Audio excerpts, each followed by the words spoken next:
안녕하세요. 안녕하세요. 채널 4월 31일 성형외과 전문의 김재훈입니다.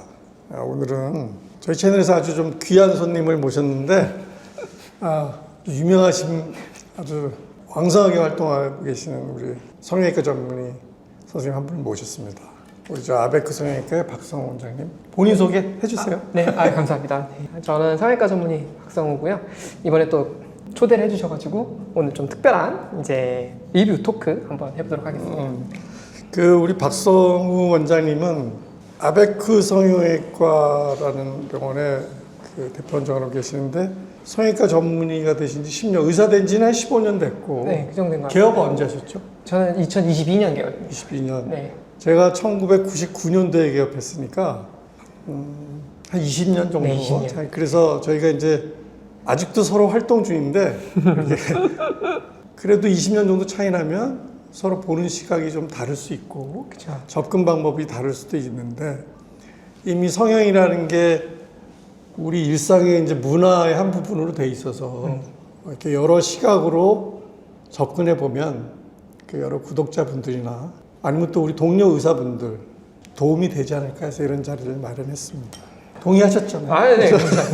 우리 박성호 원장님하고 네, 저하고는 네. 개인적으로는 내가 굉장히 존경하고 또 그 유명한 그 파워 블로거시잖아요. 네, 뭐죠? 열심히 하고 의학 있습니다. 살롱이라는 네, 맞습니다. 그렇죠? 거기 파워 블로거시고 또 여러 가지 그 의학 드라마 또 자문도 하시고. 네. 네. 부끄러움치 않겠습니다. 자문을 많이 하고 계시더라고요. 네.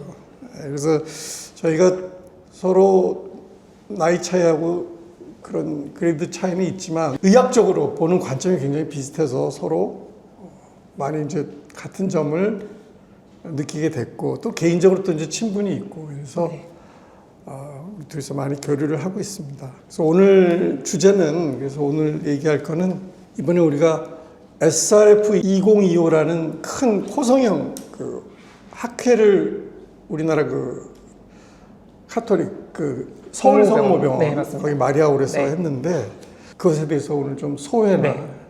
그런 걸 좀 얘기해 볼까 해요. 네. 네. 제가 좀 더 설명을 드리면 저희 그 SRF 서울 라이노플라스티 포럼 2025 같은 경우 지난 7월 6일에 아까 말씀하셨던 성모병원에서 열렸고 이제 코 성형에 대해서 하나의 이제 세션을 크게 마련해서 그때 아침 9시부터 저녁 5시까지 쭉 이어졌거든요. 그래서 거의 보니까 한 25분, 30분 가까운 되신 원장님께서 이제 발표를 준비해 주셨고 또 거의 한 200명, 300명 정도 참석자분들이 오셔갖고 코 성형에 정말 이제 진심이신 분들만 모여서 얘기를 했던 그런 자리였던 것 같습니다.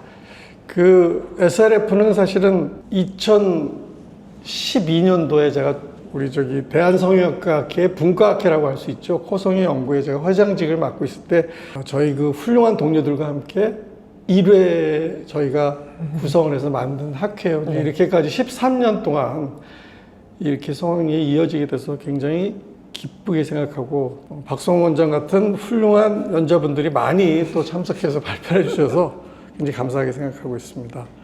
그래서 오늘은 그래서 박성호 원장이 올해 발표도 하시고 또 그 아주 액티브한 그 우리 성형외과 의사의 한 사람으로서 오늘 그 SRF 소회에 대해서 조금 진행을 해주시고 말씀을 좀 해주시죠. 저 같은 경우는 이제 SRF에 처음 참석한 게 2019년도, 제 기록을 찾아보면 2019년도더라고요. 그때가 제가 이제 공중보건의를 딱 마치고 처음 이제 우리가 로컬이라고 부르는 이런 강남의 성형 업계에 이제 발을 들이고 나서 처음 봤었고 그때 당시에는 정말 이제 코 성형에 대해서 그냥 이론만 좀 막 어깨 넘어 보기만 했지 직접 하진 않을 때라서 이제 보는데 와닿진 않았거든요.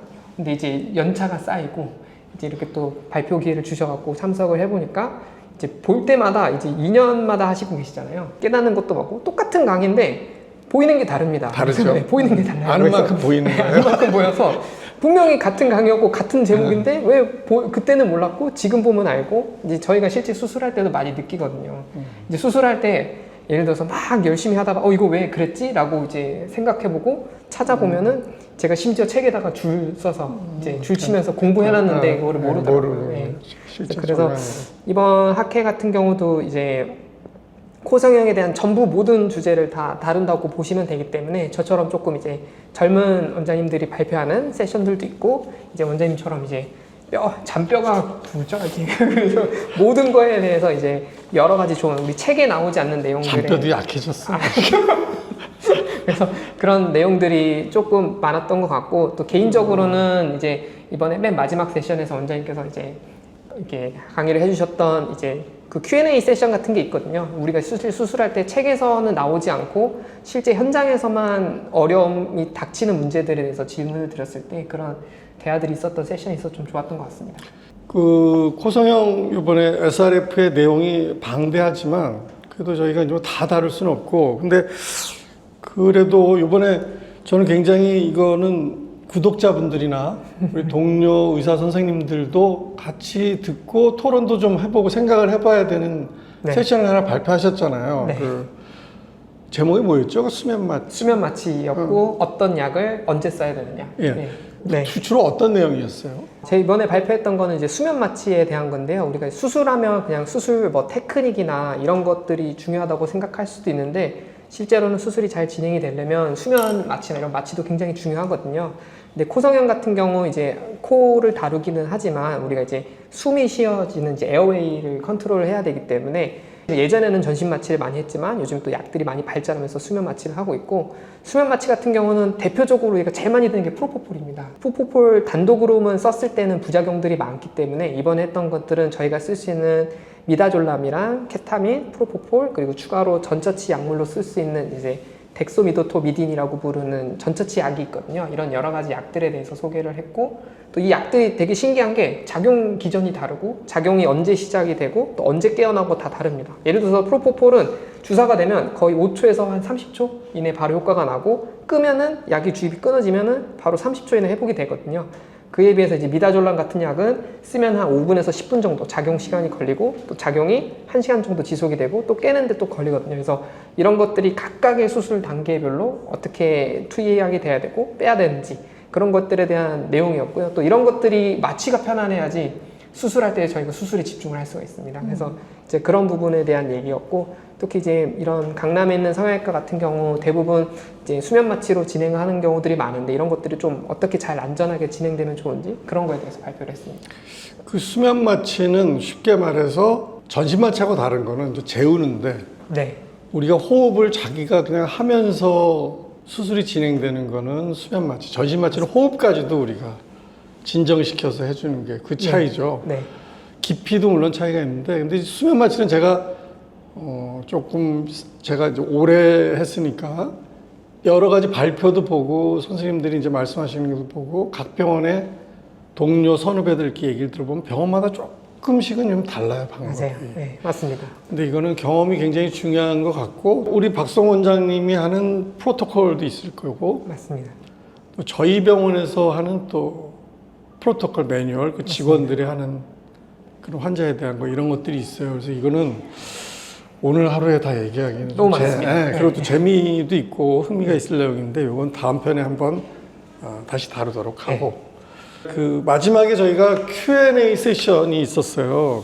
그 SRF의 가장 마지막 세션에 그러니까 의사들이 궁금했던 거를 질문을 여러 개를 우리 사이트에 올리면 그거를 평균 내서 그 중에 중요한 질문들을 꺼내서 질문하고 그래서 답해주는 세션에 제가 참여를 했는데 약간 시간이 없어서 많이 맞습니다. 네, 질문이 좋은 엄청 많이 내용. 나왔었어요 그때. 네. 그때 했던 얘기들을 몇 가지 좀 해보려고 해요. 네, 알겠습니다. 먼저 하나하나씩 좀 질문을. 예, 네. 그래서 제일 첫 번째 이제 나왔던 것도 이제 10번 늑연고를 이제 쓰는 거, 지지대 사용하는 거에 대해서 이제 질문이 나왔고 아마 이 질문은 원장님께서 예전에 쓰셨던 논문에서 네, 그거를 참고하시는 이제 젊은 원장님들도 많기 때문에 이거에 대한 질문이었던 것 같습니다. 그 제가 10번 의경고 논문을 발표한 이유는 그 당시에 우리나라에도 그 미국 의사들한테 보고 와서 그 이 가슴 늑연골로 수술이 한참 그 이제 막 하고 시작한 때입니다. 그러니까 2000년 초중반. 근데 이 가슴 늑연골을 미국에서는 굉장히 크게 뗐어요 그 당시에. 네. 그리고 KYR라는 쇠로도 코에다 박아서 이게 휘기 때문에 늑연골이. 그 방법으로 닥터 건터라는 분이 지금 전 세계 코성형 수장이신 닥터 로얼기의 스승이죠. 그분이 그런 수술을 많이 했어요. 그 쇠심지를 늑연골에 박아서 안 휘게 만들어서 그걸 단단하게 코를 만들어서 코를 아주 네. 멋있게 만드는. 네. 근데 그걸 우리나라에 적용해서 굉장히 몇몇 분들이 그거를 수술해서 일단 힘이 좋으니까 좋은 모양을 만들었는데 이 늑연골을 떼려면 전신 마취를 해야 되잖아요. 그래서 저도 몇 번 하다가 사실 로컬에서는 전신 마취로 늑연골을 떼기가 좀 부담이 되죠. 네. 그래서 어떻게 하면은 작은 늑연골, 필요한 늑연골을 뺄까 하고 생각해낸 게 이제 9번, 10번 늑연골을 네. 채취해서 논문을 한 2번 발표했는데 9번, 10번 늑연골 쓰세요? 저는 잘 안 쓰는 것 같습니다. 이유가 있어요? 그 대학에 계실 때 늑연골 채취하고 이런 거 많이 보셨을 거 아니에요? 네, 그러면 보통 더 위쪽에 네. 7번, 8번 늑연골을 더 주로 많이 썼던 것 같습니다. 그 전신 마취하죠. 네, 전시 마쳤습니다. 그럼 지금 만약에 어느 정도 연골은 다 썼고 늑연골밖에는 쓸 게 없는데 네, 환자에게 수술해야 된다. 네. 그러면 전신 마취로 늑연골 떼시나요? 수면 마취로 할 수 있으면 하면 좋을 것 같은데 이게 좀 어려운 부분들도 있고 그러니까 고민이 좀 많이 될 것 같습니다. 그래서 제가 요 9번, 10번 늑연골은 흉곽에서 폐가 차지하는 부분이 약간 밑에 있어요. 네. 그 해박적으로 그래서 뒤에 흉막이 다칠 위험이 없기 때문에 이게 수면 마취로 가능합니다. 네. 그리고 논문에서는 길이가 최대한 6.5cm까지 나오고 주변에 9번 네, 늑연골도 채취할 수 있기 때문에 동양인 코에 쓸 수 있는 아주 코가 완전히 붕괴돼서 코 지지대를 엘스트롯 여기 콧등서부터의 전체 지지대를 세우는 거만큼 필요한 거 이외에는 네, 이건 늑연골로 다 할 수가 있기 때문에 네. 요거를 띄어서 쓰면 좋아요. 금방 뛸 수 있고. 네, 이제 뚱뚱한 사람은 여기 만져지질 않으니까 네. 그분들의 위치를 알기 위해서 제가 해부학적으로 통계를 해서 왜 만져봐요? 내가 가르쳐 줄게. 여기서부터 여기 골반 있는 데서부터 배꼽까지 해서 수직으로 가는 부분에 네. 안쪽에서 뛴다. 요걸 통계를 해서 논문을 냈었는데 요거를 잘 먼저 이용하는 게 좋다라는 그런 내용입니다. 근데 선생님들이 이 늑연골 사용을 아직은 좀 주저하시는 것 같아서 네. 굉장히 유용하거든요. 네네. 그거에 대한 질문을 제가 좀 대답을 했었습니다. 10번 늑연골 아주 유용합니다. 네. 하나 더 말씀드리면 이게 일반인 분들 혹시 이제 보실 때 이제 저희가 뭐 몇 번 쓰고 있는데 이제 우리 갈비뼈가 양쪽에 이렇게 양쪽으로 있고 위에서부터 1번부터 2번, 3번, 4번 내려오기 때문에 7번, 8번 같은 경우는 보통 우리가 이제 위쪽이 좀 더 위쪽에 있습니다. 근데 우리 폐가 이렇게 안쪽에 있어서 7번, 8번으로 가면은 우리가 더 위쪽에 있는 연골을 떼야 되기 때문에 이제 우리가 늑연골 쓸 때 이제 환자분들도 맞아요. 많이 아시겠지만 이제 기흉이 생길 수 있다, 폐에 구멍이 뚫릴 수 있다 이런 얘기들을 부작용을 얘기를 들으시는데 9번, 10번은 훨씬 더 밑에 있거든요. 그래서 떼기는 조금 더 불편할 수는 있지만 그 대신에 이제 폐를 손상을 조금 덜 일으킬 수 있기 때문에 이제 의사들은 그런 것도 걱정을 하는 겁니다. 늑연골이 다 똑같은 늑연골이고 뗄 때 다 똑같을 거라고 생각을 하지만 우리 여러 대의 늑연골 중에서 어느 부분에서 어떤 걸 쓸 수가 있고 또 얼마만큼 양을 뗄 수가 있고 또 뗄 때 손상이 또 적고 이런 것들을 고민하는 내용들이 이제 이렇게 질문으로 나왔던 것 같습니다. 그러니까 한 보통 10에서 15분 정도는 뗄 수 있고 네, 그 다음에 이거 위치가 우리가 맹장 수술이나 이제 복강경 수술하는 정도 하나 정도 복강경 뚫는 그 흉터 정도 하나면 충분하고 네, 여성들은 위에 큰 늑연골을 그 가슴 밑주름에서 맞아요. 띄면 흉터가 네. 삼켜지긴 하지만 남자들 같은 경우는 좀 곤란하잖아요. 그렇죠. 키에. 그래서 굉장히 유용한 방법이다 이렇게 말씀드릴 수 있겠습니다. 시간이 되면 제가 하나 더 여쭤보고 싶은 게 있는데 자가늑연골 고민하시는 환자분들이 제일 이제 하는 게 이제 질문 중에 하나가 흉터 길이랑 흉터에 대한 얘기인데 제 개인적인 경험으로는 우리가 병원에서는 아무래도 이제 흉터가 작으면 더 좋다고 생각을 하니까 뭐 2cm, 뭐 1.5cm 뭐 이렇게 뗄 수 있다라고 얘기하는데 그러면은 아무래도 이제 꺼낼 때 과도하게, 과도하게 당기기 되죠. 때문에 흉터는 작은데 우리가 두꺼워질 수 켈로이드 있지. 비대성 흉터처럼 굉장히 많이 튀어나온 경우도 보고 아주 예전에 아까 말씀하셨던 2000년대 초반 이렇게 수술하셨던 경우 길이가 한 3cm 되는 3.5cm 되는데 오히려 그때 흉터가 더 좋다고 느낀 경우도 많거든요. 그거는 흉터가 길면 당연히 텐션, 그 스킨 밑에 피부를 네. 당기는 힘이 적기 때문에 당연히 흉터가 적게 나올 수 있는데 그래도 2cm 이하의 흉터는 의미가 있다고 봐요, 저는. 네. 왜냐면 그거는 그냥 조금 거기가 색깔이 있어도 색깔이 없는 복부에 뭐 3cm, 4cm 흉터보다는 좀 낫지 않을까. 특히 이 부위는 부위가 윗부분이 아니라 아래 부위라 조금 환자들이 컴플레인이 좀 적은 것 같아요. 네. 이게 부담이 아무래도, 없다고. 네. 예. 네. 그래서 여기서 뛸 수 있으면 여기서 뛰어서 쓰고 없을 때 이제 여기서 뛰자는 게 제 네. 주의고. 네. 네. 그렇습니다.